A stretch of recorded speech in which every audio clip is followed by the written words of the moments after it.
സിറ്റിയിലെ തിരക്കിട്ട ജീവിതത്തിൽ നിന്ന് കുറച്ചെങ്കിലും സമയം കിട്ടുമ്പോൾ 10-60 കിലോമീറ്ററോളം തനിച്ച് റിച്ചുക്കുട്ടനെയും കൊണ്ട് വണ്ടി ഓടിച്ചു വരുമ്പോൾ എല്ലാവരും ചോദിക്കുന്നൊരു ചോദ്യമുണ്ട്, എന്താ നിൻ്റെ നാട്ടിൽ ഇത്ര പ്രത്യേകത എന്ന്.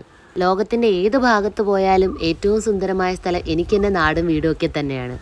എൻ്റെ വീട്ടിനെ പറ്റി പറയാനാണെങ്കിൽ പശുക്കളും ആടും കോഴിയും താറാവും കിളികളും പട്ടിയും മീനും ഒക്കെയുള്ള ഒരു വേറൊരു ലോകം തന്നെയാണ് കേട്ടോ. ഇവിടെ വന്നിട്ട് ഓരോ തവണ തിരിച്ചു പോകുമ്പോഴും റിച്ചിക്കുട്ടൻ കരച്ചിലോടുകൂടിയാണ് കേട്ടോ മടങ്ങാറ്. ലോകത്തിലെ ഏറ്റവും സുന്ദരം എന്താണെന്ന് ചോദിച്ചാൽ ഇപ്പോഴും പാരമ്പര്യം കൈവിടാതെയുള്ള നാട്ടുംപുറങ്ങൾ തന്നെയാണ് ലോകത്തിലെ ഏറ്റവും സുന്ദരമായ ഇടം. ഇവിടെ വന്നിട്ട് ഓരോ തവണ തിരിച്ചു പോകുമ്പോഴും കൊണ്ടുപോകാൻ വണ്ടിയിലേറെ സാധനങ്ങളുണ്ട് കേട്ടോ.